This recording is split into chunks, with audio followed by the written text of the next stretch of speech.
Gout is a type of arthropathy or joint disease which is really painful and caused by crystal deposition of urate, which forms in this super sharp needle-like structure. Flares typically manifest in the big toe and most commonly affect men following triggers like alcohol consumption.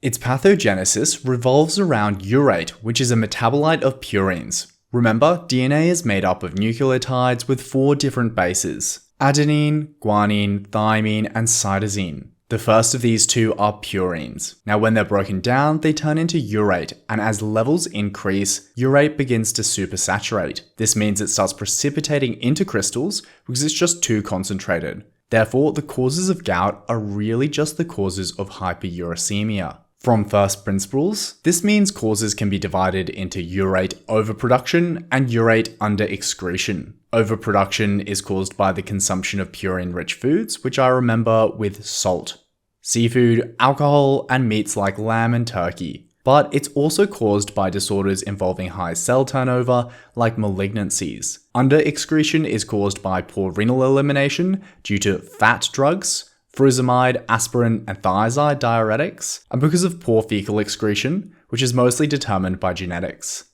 In terms of clinical features, acute gout has a really classic presentation. I use gout itself as an acronym. G is for great toe. It specifically affects the first metatarsophalangeal joint but can affect elsewhere. O is for one joint.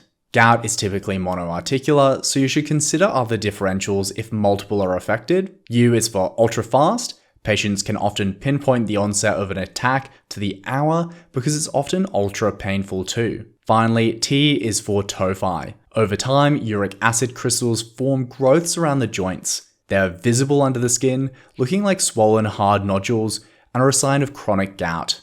Moving on, investigation is essential because it enables us to exclude septic arthritis, which is both life-threatening and limb-threatening. Joint aspiration, or arthrocentesis, provides us a means to collect synovial fluid samples. This can then be sent for polarized microscopy to check for crystals. I remember that gouty crystals are not fun at parties because they're negative needles. The fluid can also be sent for further microscopy and culture to exclude an infection and get sensitivities. One key takeaway here is that hyperuricemia in the blood is not a lone diagnostic of gout. This is because levels can be high and normal during a flare. Another key investigation is to consider an X-ray because gout can cause characteristic joint deformities over time, like rat bite erosions.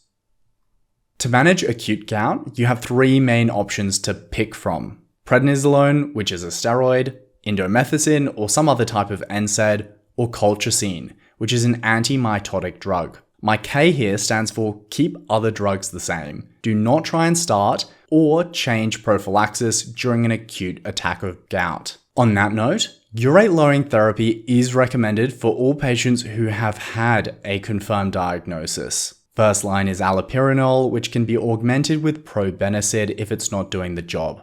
To recap with a mnemonic, gout is caused by salt foods like seafood, alcohol, lamb and turkey, and fat drugs like furosemide, aspirin, and thiazides. Gout affects the great toe, only one joint at a time, has an ultra-fast onset, and can eventually cause tophi. Thanks for watching Townsend Teachings. Don't forget to like, comment, and subscribe.